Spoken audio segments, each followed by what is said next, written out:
Good morning, District 1, or good afternoon, or good evening, whenever you're joining us. We're happy to share this video with you and have you read along with us. This is the Mastillo family read along. Take probably 10 or so right now, so hopefully we're gonna get it down. We've decided we're going to be trying a few things over the next few weeks, and hopefully just the next few weeks because we want everyone back in school. We're going to be trying a few things out, and one of the things we've decided to try is a shared read aloud. We're going to go with a classic, Harry Potter and the Sorcerer's Stone, Book 1. If you're familiar with Harry Potter, chances are pretty good that you love it and you want to read it again. If you've only seen the movies and want to know what the book's about, this is a good opportunity too. And if you don't know what all the hype is about, it's a good opportunity to find out. So we're going to get started. Chapter 1, The Boy Who Lived. Mr. and Mrs. Dursley of number 4 Privet Drive were proud to say that they were perfectly normal, thank you very much. They were the last people you'd expect to be involved in anything strange or mysterious because they just didn't hold with such nonsense. Mr. Dursley was the director of a firm called Grinnings, which made drills. He was a big, beefy man with hardly any neck, although he did have a very large mustache. Mrs. Dursley was thin and blonde and had nearly twice the usual amount of neck, which came in very useful as she spent much of her time craning over garden fences spying on the neighbors. The Dursleys had a small son called Dudley, and in their opinion, there was no finer boy anywhere. So I want you to pause the video right here, and I want you to maybe replay it or try to think about what I just read, and I want you to draw a picture of Mr. and Mrs. Dursley and Dudley. And just from your imagination, what do you think the Dursleys look like? All right, so you're going to take some time, you're going to draw a picture, and we're going to move on. You can restart this video whenever you're ready. The Dursleys had everything they wanted, but they also had a secret, and their greatest fear was that someone would discover it. They didn't think they could bear it if anyone found out about the Potters. Mrs. Potter was Mrs. Dursley's sister, but they hadn't met in several years. In fact, Mrs. Dursley pretended that she didn't even have a sister because her sister and her good-for-nothing husband were as un-Dursleyish as you could possibly be. The Dursleys shuddered to think what the neighbors would say if the Potters arrived on their street. The Dursleys knew that the Potters had a small son too, but they had never seen him. This boy was another good reason for keeping the Potters away. They didn't want Dudley mixing with a child like that. When Mr. and Mrs. Dursley woke up on the dull gray Tuesday, where our story starts, there was nothing about the cloudy sky outside to discuss that strange and mysterious things would soon be happening all over the country. Mrs. Dursley hummed as she picked out her husband's boring tie for work, and she gossiped away happily as she wrestled a screaming Dudley into his high chair.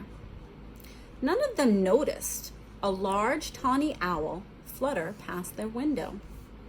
At 8:30, Mr. Dursley picked up his briefcase, pecked Mrs. Dursley on the cheek, and tried to kiss Dudley goodbye, but missed, because Dudley was now having a tantrum and throwing his cereal on the walls. "Little tyke," chortled Mr. Dursley as he left the house. He got into his car and backed out of number 4's drive. It was on the corner of the street that he noticed the first sign of something peculiar: a cat reading a map. For a second, Mr. Dursley didn't realize what he had seen. Then he jerked his head around to look again.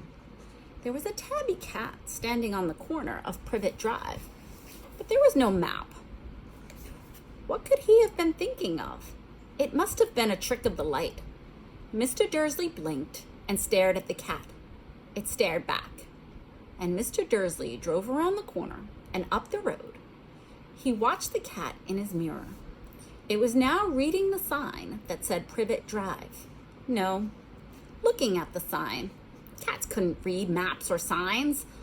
Mr. Dursley gave himself a little shake and put the cat out of his mind. As he drove towards town, he thought of nothing except a large order of drills that he was hoping to get that day. But on the edge of town, drills were driven out of his mind by something else. As he sat in the usual morning traffic jam, he couldn't help noticing that there seemed to be a lot of strangely dressed people about. People in cloaks. Mr. Dursley couldn't bear people who dressed in funny clothes. The get-ups you see on young people these days. He supposed this was some stupid new fashion. He drummed his fingers on the steering wheel, and his eyes fell on this huddle of weirdos standing quite close by. They were whispering excitedly together. Mr. Dursley was enraged to see that a couple of them weren't young at all. Why, the man had to be older than he was, and he was wearing an emerald green cloak. The nerve of him! But it struck Mr. Dursley that this was probably some silly stunt. These people were obviously collecting for something. Yes, that would be it. The traffic moved on, and a few minutes later, Mr. Dursley arrived in the Grunnings parking lot, his mind back on the drills. Mr. Dursley always sat with his back to the window in his office on the 9th floor. If he hadn't, he might have found it harder to concentrate on drills that morning. He didn't see the owl swooping past in broad daylight, though people down on the street did, and they pointed and gazed open-mouthed as owl after owl sped overhead. Most of them had never seen an owl, even at nighttime. Mr. Dursley, however, had a perfectly normal owl-free morning. He yelled at 5 different people. He made several important telephone calls, and he shouted a bit more. He was in a very good mood until lunchtime, when he thought he'd stretch his legs and walk across the road to buy himself a bun from the bakery. He'd forgotten all about the people in the cloaks until he passed a group of them next to the baker. He eyed them angrily as he passed. He didn't know why, but they made him uneasy. This bunch were whispering excitedly too, and he couldn't see a single collection tin. It was on the way back past them, clutching a large donut in a bag, that he caught a few words of what they were saying. The Potters. That's right, that's what I heard. Yes, and their son, Harry. Mr. Dursley stopped dead. Fear flooded him. He looked back at the whisperers as if he wanted to say something to them, but he thought better of it. He dashed back across the road, hurried into his office, snapped at his secretary to not disturb him, and he seized his telephone and had almost finished dialing his home number when he changed his mind. He put the receiver back down and stroked his mustache, thinking, no, he was being stupid. Potter wasn't such an unusual name. He was sure there were lots of people called Potter who had a son called Harry. Come to think of it, he wasn't even sure his nephew was called Harry. He'd never seen the boy. It might have been Harvey or Harold. There was no point in worrying. Mrs. Dursley always got so upset when there was any mention of her sister, and he didn't blame her if he had a sister like that. But all the same, those people in the cloaks. So maybe stop right here. Again, think of what's going on in your mind. Think of what you're seeing. All right. Take some time to draw a picture. You can pause this video and you can restart it whenever you're ready. He found it a lot harder to concentrate on drills that afternoon. And when he left the building at 5 o'clock, he was still so worried that he walked straight into someone just outside the door. Sorry, he grunted. And the tiny old man stumbled and almost fell. It was a few seconds before Mr. Dursley realized that the man was wearing a violet cloak. He didn't seem at all upset about almost being knocked to the ground. On the contrary, his face split into a wide smile, and he said in a squeaky voice that made passersby stare, "Don't be sorry, my dear sir, for nothing could upset me today. Rejoice, for you know who is gone at last. Even muggles like yourself should be celebrating this happy day." And the old man hugged Mr. Dursley around the middle and walked off. Mr. Dursley stood rooted to the spot. He had been hugged by a complete stranger. He also thought he had been called a muggle, whatever that was. He was rattled. He hurried to his car and set off for home, hoping he was imagining things, which he had never hoped before because he didn't approve of imagination. As he pulled into the driveway of number 4, the first thing he saw, and it didn't improve his mood, was the tabby cat he spotted in the morning. It was now sitting on his garden wall. He wasn't sure it was the same one. It had the same markings all around. He thought it was the same one. "Shoo," Mr. Dursley said loudly. The cat didn't move. It just gave a stern look. Was this normal cat behavior? Mr. Dursley wondered. Trying to pull himself together, he let himself into the house. He was still determined not to mention anything to his wife. Mrs. Dursley had a nice normal day. She told him all about it over dinner. She told him about Mrs. Next Door's problems with her daughter and how Dudley had learned a new word, won't. Mr. Dursley tried to act normally. When Dudley had been put to bed, he went into the living room in time to catch the last report of the evening news. And finally, bird watchers everywhere have reported that the nation's owls have been behaving very unusually today. Although owls normally hunt at night and are hardly ever seen in daylight, there have been hundreds of sightings of these birds flying in every direction since sunrise. Experts are unable to explain why the owls have suddenly changed their sleeping pattern. The newscaster allowed himself a grin, most mysterious. And now over to Jim McGuffin with the weather. Going to be any more showers of owls tonight, Jim? Well, Ted, said the weatherman, I don't know about that, but it's not only the owls that have been acting oddly today. Viewers as far apart as Kent, Yorkshire, and Dundee have been phoning in to tell me that instead of the rain I promised yesterday, they've had a downpouring of shooting stars. Perhaps people have been celebrating bonfire night early. It's not until next week, folks, but I can promise you a wet night tonight. Mr. Dursley sat frozen in his armchair. Shooting stars all over Britain, owls flying by daylight, mysterious people in cloaks all over the place, and a whisper about the Potters. Mr. Dursley came into the living room carrying 2 cups of tea. It was no good. He'd have to say something to her. He cleared his throat nervously. Petunia, dear? Have you heard from your sister lately, have you? As he expected, Mrs. Dursley looked shocked and angry. After all, they normally pretended she didn't even have a sister. No, she said sharply. Why? Funny stuff on the news, Mr. Dursley mumbled.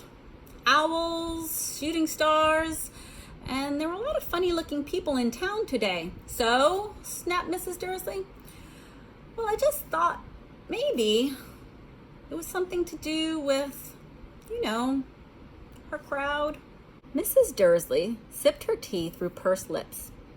Mr. Dursley wondered whether he dare tell her that he'd heard the name Potter. He decided he didn't dare. Instead, he said as casually as he could, "Their son. He'd be about Dudley's age now, wouldn't he?" "I suppose so," said Mrs. Dursley stiffly. "What was his name again? Howard, isn't it?" "Harry. Nasty common name, if you ask me." "Oh, yes," Mr. Dursley said, his heart sinking horribly. "I quite agree." He didn't say another word on the subject as they went up to bed.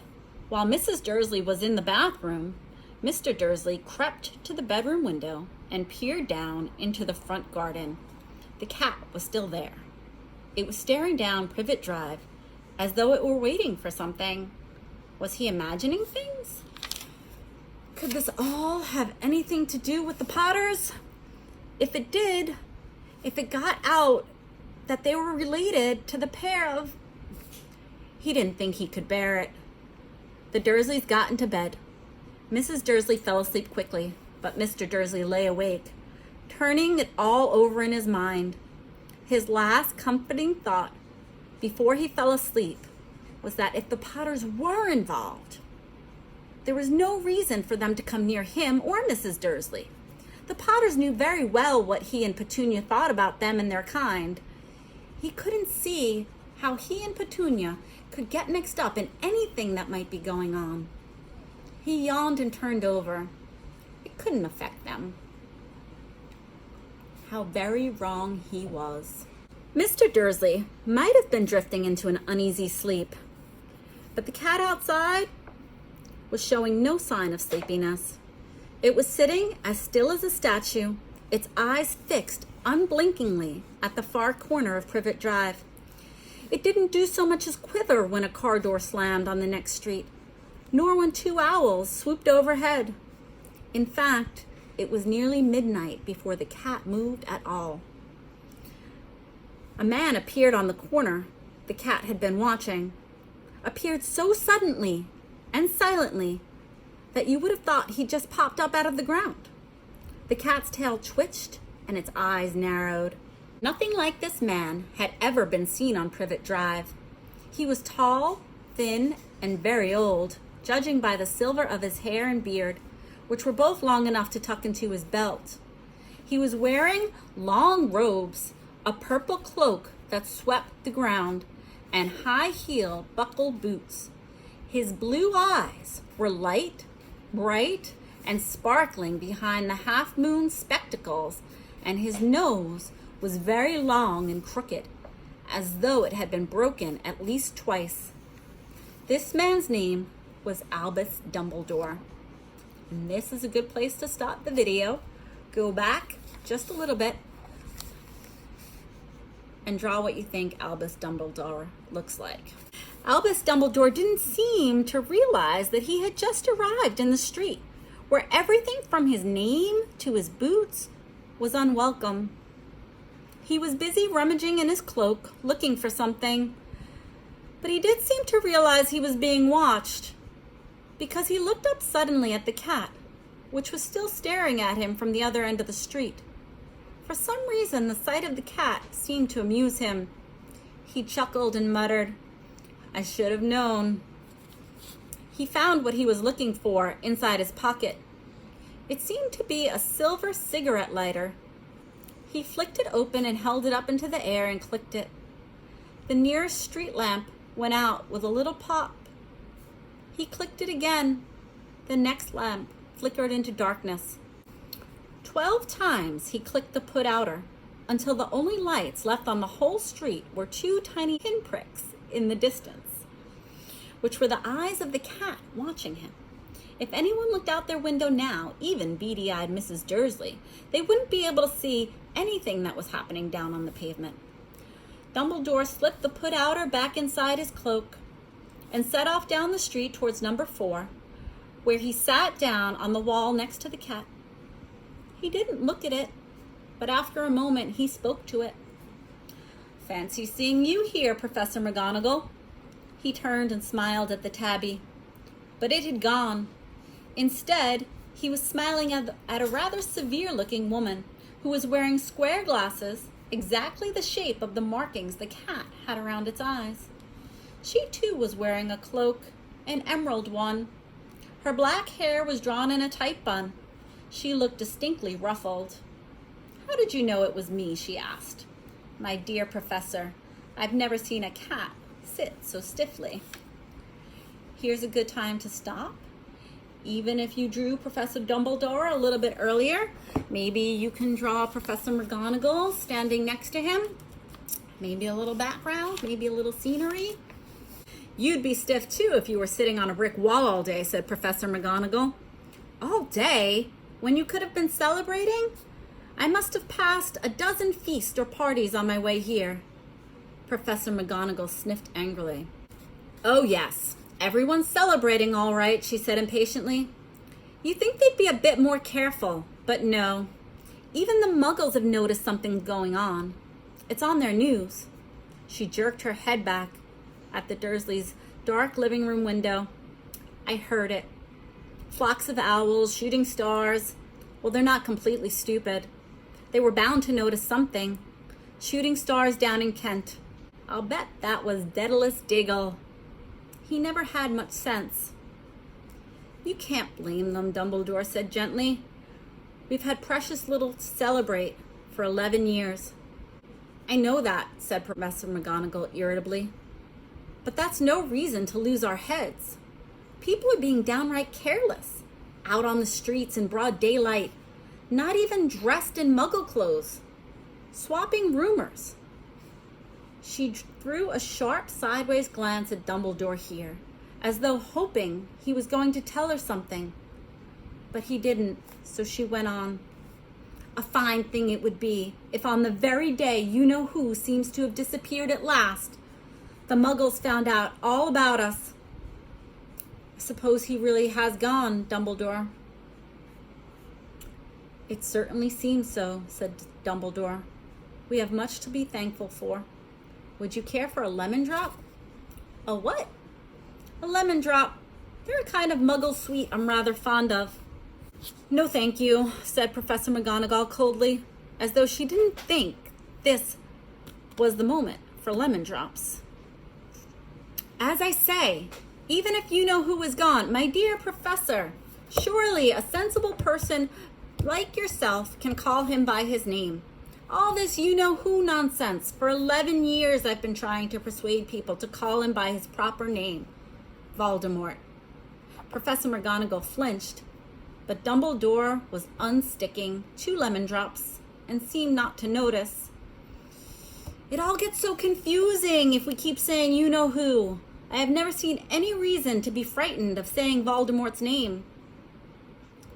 I know you haven't, said Professor McGonagall, sounding exasperated and half admiring. But you're different. Everyone knows that you're the only one you-know-who is afraid of. All right, Voldemort. You flatter me, said Dumbledore calmly. Voldemort has powers that I will never have. Only because you're too noble to use them. It's lucky it's dark. I haven't blushed so much since Madame Pomfrey told me she liked my new earmuffs. Professor McGonagall shot a deep, sharp look at Dumbledore and said, The owls are nothing next to the rumors that are flying around. You know what everyone's saying about why he's disappeared? About what finally stopped him?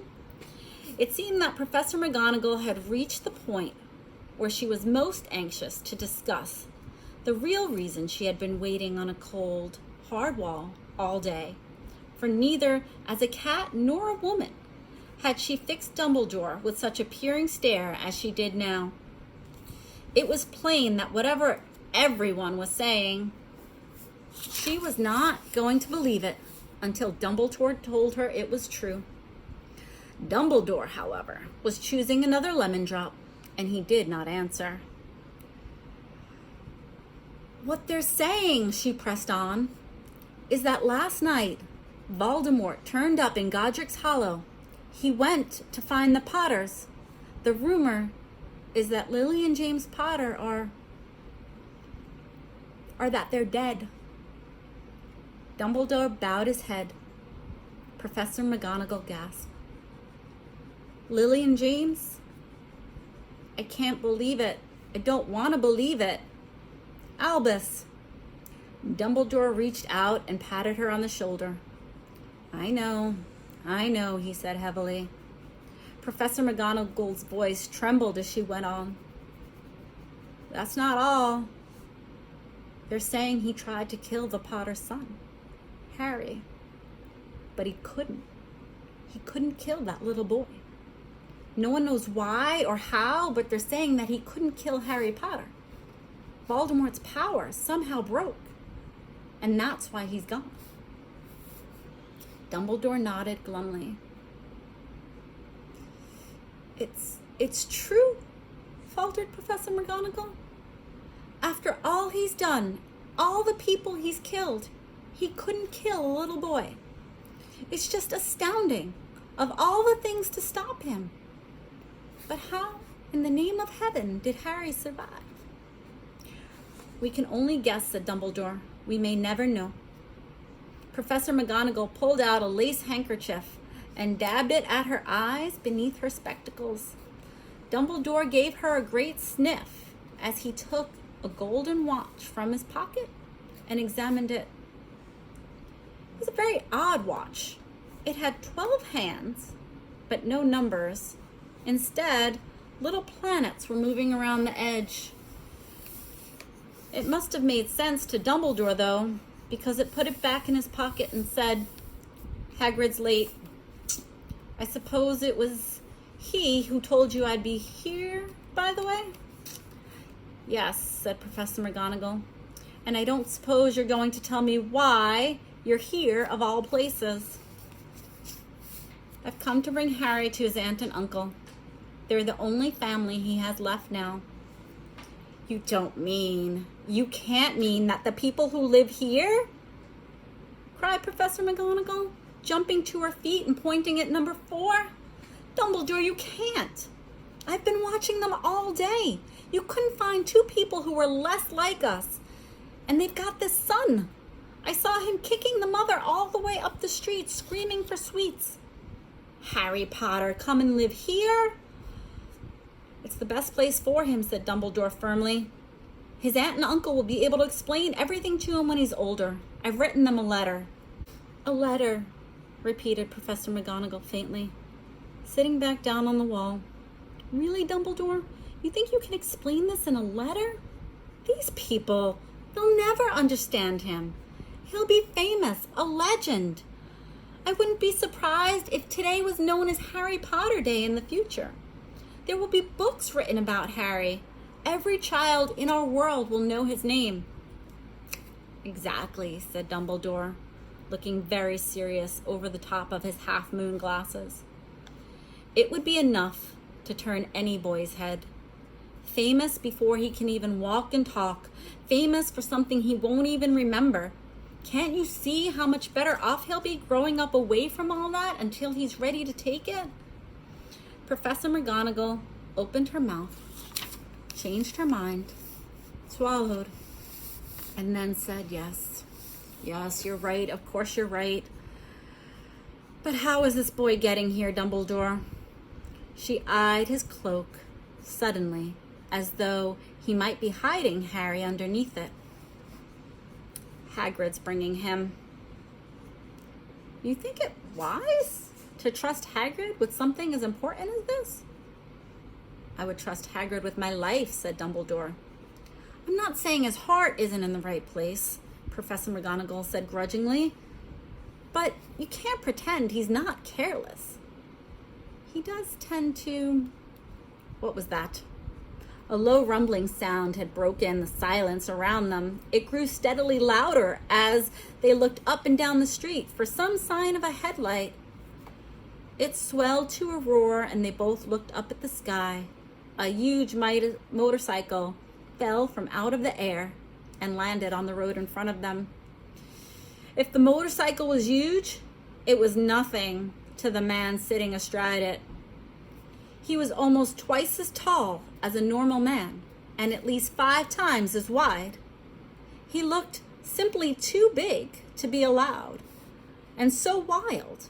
Long tangles of bushy black hair and a beard hid most of his face. He had hands the size of trash can lids. His feet, in their leather boots, were like baby dolphins. In his vast, muscular arms, he was holding a bundle of blankets. All right, one more character to try to draw, right? So we drew the Dursleys, and we drew Dumbledore, and we drew Professor McGonagall, and we did maybe some drawing of what the owls were looking like, flying all over the city. And now we have Hagrid, all very important people in all the Harry Potter stories. Haven't even gotten to Harry yet. All right. Hagrid, said Dumbledore, sounding relieved. At last. Where did you get that motorcycle? Borrowed it, Professor Dumbledore, sir, said the giant, climbing carefully off the motorcycle as he spoke. Young Sirius Black lent it to me. I've got him, sir. No problems, were there? No, sir. House was almost destroyed, but I got him out all right before the muggles started swarming around. He fell asleep as he was flying over Bristol. Dumbledore and Professor McGonagall bent forward over the bundle of blankets. Inside, just visible, was a baby boy fast asleep. Under a tuft of jet black hair over his forehead, they could see curiously shaped cut like a bolt of lightning. Is that where Professor McGonagall whispered? Yes, said Dumbledore. He'll have that scar forever. Couldn't you do something about it, Dumbledore? Even if I could, I wouldn't. Scars can come in handy. I have one myself above my left knee that is a perfect map of the London Underground. Well, give him here, Hagrid. We better get this over with. Dumbledore took Harry in his arms and turned towards the Dursleys' house. Could I say goodbye to him, sir? Asked Hagrid. He bent his great shaggy head over Harry and gave him what must have been a very scratchy, whiskery kiss. Then suddenly, Hagrid let out a howl like a wounded dog. Shh! Hissed Professor McGonagall. You'll wake up the Muggles. Sorry, sobbed Hagrid, taking a large spotted handkerchief and burying his face in it. But I can't stand it. Lily and James dead, and poor little Harry here to live with the Muggles. Yes, it's all very sad, but get a grip on yourself, Hagrid, or we'll be found, Professor McGonagall whispered, patting Hagrid's arm gingerly as Dumbledore stepped over the low garden walls and walked to the front door. He laid Harry gently on the doorstep and took a letter out of his cloak, tucked it inside Harry's blankets, and then came back to the other two. For a full minute, the three of them stood there and looked at the little bundle. Hagrid's shoulders shook. Professor McGonagall blinked furiously, and the twinkling light that usually shone from Dumbledore's eyes seemed to have gone out. Well, said Dumbledore finally, that's that. We have no business staying here. We may as well go and join the celebrations. Yeah, Hagrid said in a muffled voice. I'd best get this bike away. Good night, Professor McGonagall. Professor Dumbledore, sir. Wiping his streaming eyes on his jacket sleeve, Hagrid swung himself onto the motorcycle and kicked the engine into life. With a roar, it rose into the air and off into the night. I shall see you soon, I expect, Professor McGonagall, said Dumbledore, nodding to her. Professor McGonagall blew her nose in reply. Dumbledore turned and walked back down the street. On the corner, he stopped and took out a silver putter-outer. He clicked on it once, and 12 balls of light sped back up to their street lamps so that Privet Drive glowed suddenly orange, and he could make out a tabby cat slinking around the corner on the other end of the street. He could just see the bundle of blankets on the steps of number 4. Good luck, Harry, he murmured. He turned on his heel, and with a swish of his cloak, he was gone. A breeze ruffled the neat hedges of Privet Drive, which lay silent and tidy under the inky sky. The very last place you would expect astonishing things to happen. Harry Potter rolled over inside his blankets without waking up. One small hand closed on the letter beside him, and he slept on, not knowing that he was special, not knowing that he was famous, not knowing that he would be woken in a few hours' time by Mrs. Dursley's scream as she opened the front door to put out the milk bottles, nor that he would spend the next few weeks being prodded and pinched by his cousin Dursley. He couldn't know at that very moment people meeting in secret all over the country were holding up their glasses and saying in hushed voices, "To Harry Potter, the boy who lived." And that is the end of chapter 1. So before we get to chapter 2 tomorrow, maybe take some time, think about if you did see the movie, what was different? Was there something new or different? If you're not familiar with the story, we know that Mrs. Dursley's going to scream when she finds Harry, but what do you think is going to happen next? Are they going to take good care of Harry? Or maybe not so much? All right, talk to a friend, talk to your parents, talk to somebody about what's going on in the story, and we will see you tomorrow for chapter 2, The Vanishing Glass.